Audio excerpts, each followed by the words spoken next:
हरियालीपुर नाम का एक जंगल था और उस जंगल में एक भालू रहता था जिसे अपनी ताकत पर बहुत ज्यादा घमंड था।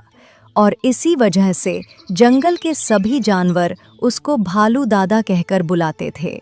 वह अपने से कमजोर जानवरों को बहुत सताता था और जंगल के सभी जानवरों से अपने आप को सलाम करवाता था। अरे ओ मेमने के बच्चे, चल मुझे सलाम मार, वरना तुझे यही फाड़कर खा जाऊंगा।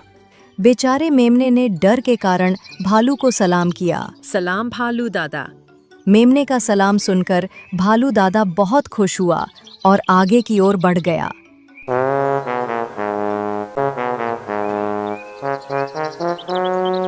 अब भालू दादा को जो कोई भी देखता उसको सलाम मारता। सलाम भालू दादा। सलाम भालू दादा। एक दिन जंगल का राजा रास्ते से जा रहा था और उसको भालू दादा मिल जाता है और वो राजा से भी सलाम करने को कहता है। क्यों बे, सलाम करने के लिए तेरे हाथ टूट गए हैं क्या? भालू, तुम अपनी हद में रहो। शायद तुम भूल रहे हो, तुम जंगल के राजा से बात कर रहे हो। मेरा एक आदेश तुमको जंगल के बाहर निकलवा सकता है, फिर तुम वहां पे किससे सलाम लगवाओगे? तुम्हारी हिम्मत कैसे हुई मुझको भालू बुलाने की? तुमने देखा नहीं, जंगल के सभी जानवर मुझको कितने सम्मान के साथ भालू दादा कहकर पुकारते हैं। तुम भी यही कहकर पुकारा करो। तुम्हारा एक आदेश मुझको जंगल से बाहर निकलवाए या ना निकलवाए, लेकिन मेरा एक पंजा तुम्हारे शरीर से मांस को जरूर बाहर निकाल देगा। अगर तुमने मुझको सलाम नहीं किया तो सलाम मारो मुझे।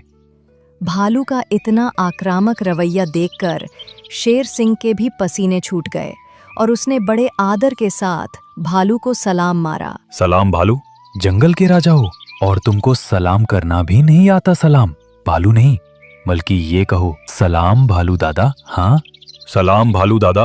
अब ठीक है, और ये शब्द हमेशा याद रखना। तब भी मैं तुमको कहीं दिखूं तो मुझको सलाम मारना, समझे? जिस जंगल का राजा भी भालू से खौफ खाता हो तो बाकी जानवरों की तो बात ही क्या थी। जब इस बात का पता उसके बचपन के दोस्त लकी गधे को चला तो वो भालू को समझाने के लिए भालू के पास गया।